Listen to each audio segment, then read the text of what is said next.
Welcome back to the Gridiron Expert.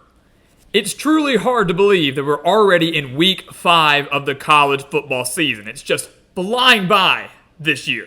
But the first 4 weeks of the season have been truly unbelievable, and I would expect nothing less in week 5. We've got a fantastic slate of games on deck, including 4 ranked versus ranked matchups that we will begin to predict for you tomorrow right here on the channel. We'll do individual videos for those top 25 matchups, including the big Georgia-Alabama game. But we've got 5 other games that you need to watch out for this week. Games that will significantly impact the individual conferences, maybe the college football playoff race, but games that are going to be wildly entertaining but maybe aren't getting enough attention as we approach this weekend. So let's go ahead and dive into it. But first, welcome back to the channel, guys. We're so glad you could join us today. As always, please continue to like, comment, subscribe, share our videos, and of course, check out everything down in the description below. That includes our website, thegridironexpert.com, home of our expert picks. You see it up here on the board. If you want the spread picks for these games up here, you do not want to miss out on our picks. We're beating out over 80% of the national handicappers. We're coming off a 70% week in week 4, so a very successful weekend against the spread for us. We're killing it in our best bet section over in the NFL as well, so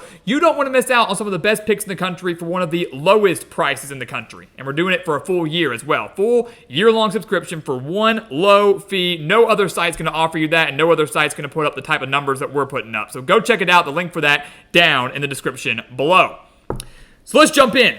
I love the first game on a Friday night. Washington at Rutgers. I'm really intrigued by this game. Washington played their first Big Ten conference game last week, beating Northwestern 24-5, but now they've got to travel over 2,800 miles to New Jersey, over to Piscataway, to face a Rutgers team that's playing some really good football right now. Greg Schiano's got this team rolling. 3-0 off a huge 26-23 win over Virginia Tech. That game not nearly as close as the final score would indicate. Rutgers was dominating that game for the majority of it until Virginia Tech tried to make a late comeback in the fourth quarter. This game ultimately comes down to Washington's run defense versus Rutgers' rushing offense. The Huskies are giving up 106 rushing yards per game, while Rutgers has rushed for over 700 yards this year as a team, averaging over 250 rushing yards per game, led, of course, by Kyle Monangai, one of the best running backs in the country. If you don't know his name, you need to learn it.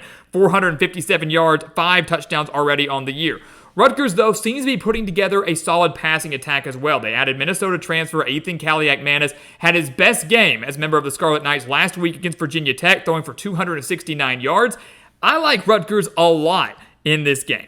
A lot. This Rutgers defense is stingy. They forced 3 turnovers last week. They're giving up just 134 rushing yards per game. The secondary has been absolutely phenomenal this year. I know Virginia Tech's been their toughest game. Washington a little bit more battle-tested, but that's a long way to go on a short week. The Big Ten opener for Rutgers, I like the Scarlet Knights to improve to 4-0 under Greg Schiano. Could be flirting for a spot in the top 25.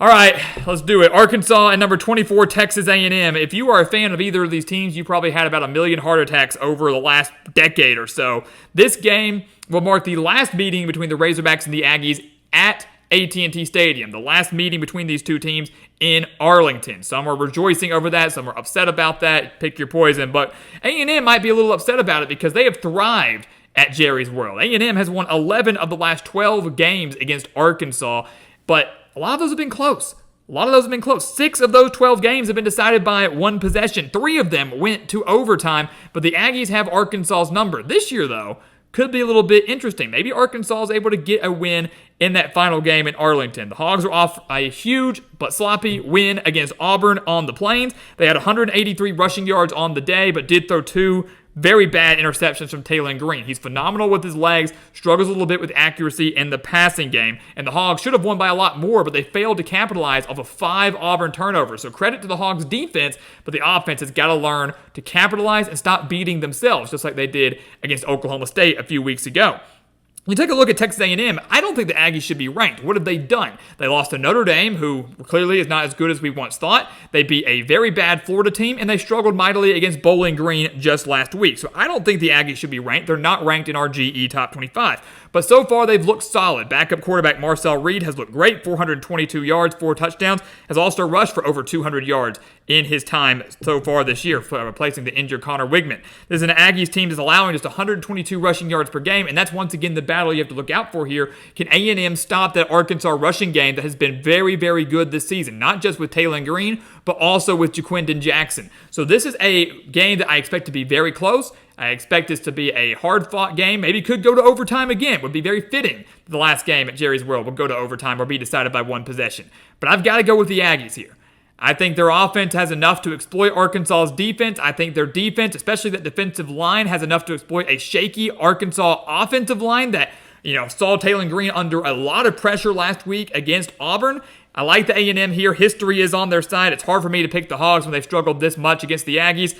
And the series in Arlington is going to end with a familiar result. A&M wins over the Razorbacks. We're going to predict our final 3 games up here on the board, but real quick, a word from our sponsor. We've got a new sponsor for the show this season, Chris Gates Fitness and his online fitness training camp. Training Camp is a monthly fitness program designed specifically for football fans, and it's like nothing I've ever seen before.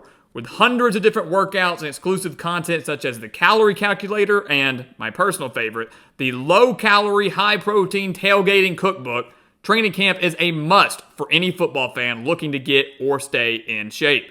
With Chris as your coach, you'll get top-notch guidance. He's been coaching people online since 2018, and, like all of you watching, he's a die-hard football fan. His clients consistently get results by implementing a flexible approach to diet and exercise.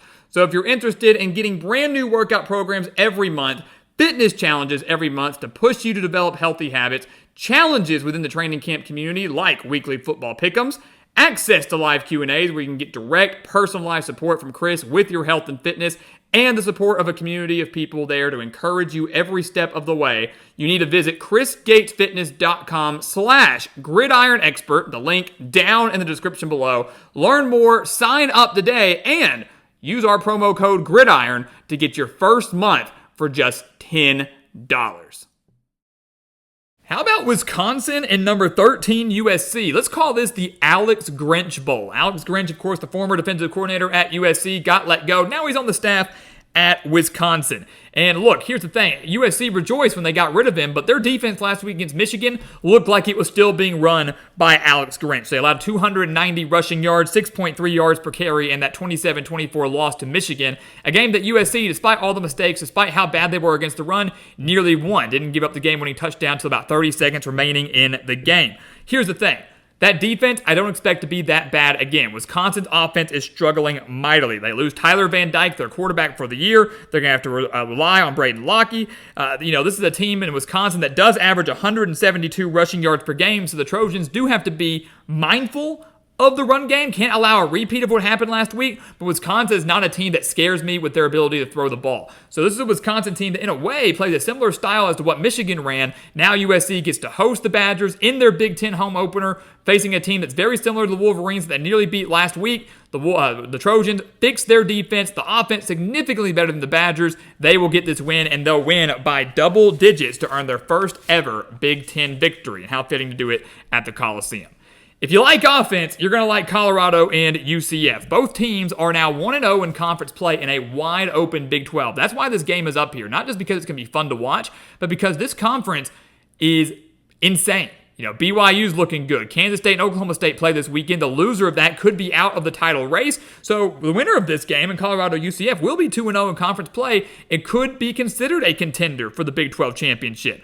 Colorado, though, they should have lost last week. They got a miracle Hail Mary as time expired, then Baylor fumbled at the goal line in overtime. The Buffaloes survived. UCF's coming off a bye week, but before that, they had a 21-point comeback on the road at TCU to get their first conference win. So both these teams getting miraculous wins for their first conference victories of the year. The Buffaloes are averaging over 400 yards per game. UCF averaging over 570 yards per game. Great quarterback battle of Shadur Sanders, who's thrown for over 1,300 yards and 11 touchdowns, and KJ Jefferson, the Arkansas transfer, who's thrown for over 500 yards, 5 touchdowns, and also rushed for over 130 yards. But the run game, just like with Rutgers, just like with Arkansas, just like with the run defense in USC, the run is key in this game. UCF is averaging 375 rushing yards per game this season.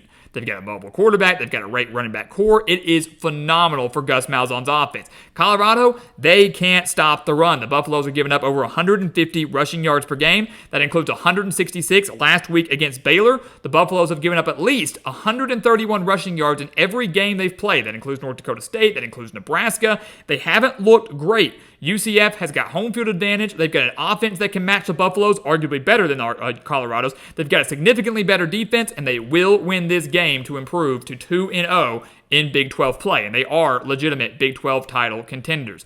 And then finally, like offense again, Washington State, number 25, Boise State. I love this game. Late night matchup in the Mountain West. It's not a conference game because Washington State's kind of that, honorary member this year. But this has some big-time stakes. The Cougars have been a great surprise. 4-0 this season. You get booted from the Pac-12. Them and Oregon State kind of left for dead. And yet the Cougars are playing great ball at 4-0. Boise State at home on the Smurf turf, the Group of 5 favorite to make the college football playoff.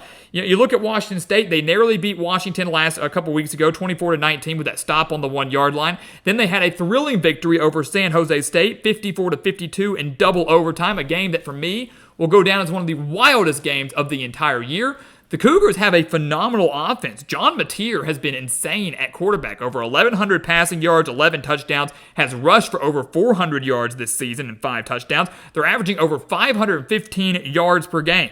So this is the John Mateer show for Washington State. It's the Ashton Jeanty show for Boise State, a team that averages over 300 rushing yards per game. Jeanty has already rushed for nearly 600 yards, 9 touchdowns on the year. But here's the thing. The difference maker, while this is going to be a back-and-forth, high-scoring shootout, Washington State's defense is finally going to be the killer for them. They were fortunate to survive against Washington. They were fortunate to survive in that crazy comeback against San Jose State. They won't be fortunate to survive against Boise State because the Broncos will win. The Cougars' defense has been atrocious. They're giving up over 470 yards per game this year, including over 300 through the air, over 150 rushing yards per game. They gave up 449 yards to Portland State. They were outgained in their win against Texas State. They were outgained in their win against Washington, both those by over 70 yards. Boise State is going to win this game. It will be high scoring. It will be close, but the Broncos get a very quality win over a good Washington State team to improve their resume as they hope to get to the college football playoff. So there you go, guys. This is going to be a great week. We got 4 ranked versus ranked matchups. Those predictions are coming your way over the next few days. These games are going to be absolutely phenomenal. You do not want to miss out on these. Again, college football, each week seems to outdo the one before it. I have the same expectations for Week 5, and of course, we'll be here later on with our Week 5 recap and ready to talk about everything that's going to happen, the madness that's going to unfold. But do not miss out on these games, and do not miss out on our future videos. That's why you got to continue to like, to comment, subscribe, share our videos, and of course, check out everything down in the description below. That includes our expert picks. Do not miss out on our spread picks for these games. Some of the best college football and NFL spread picks in the entire country for one of the lowest prices in the entire country. So go sign up for those picks today. Our picks come out on Wednesdays. Do not miss out. And again, it's never too late, never too early to sign up. So again, we want you to go become a member of our GE Nation. And once again, as always, thank you so much for watching. And we'll see you next time right here on the Gridiron Expert.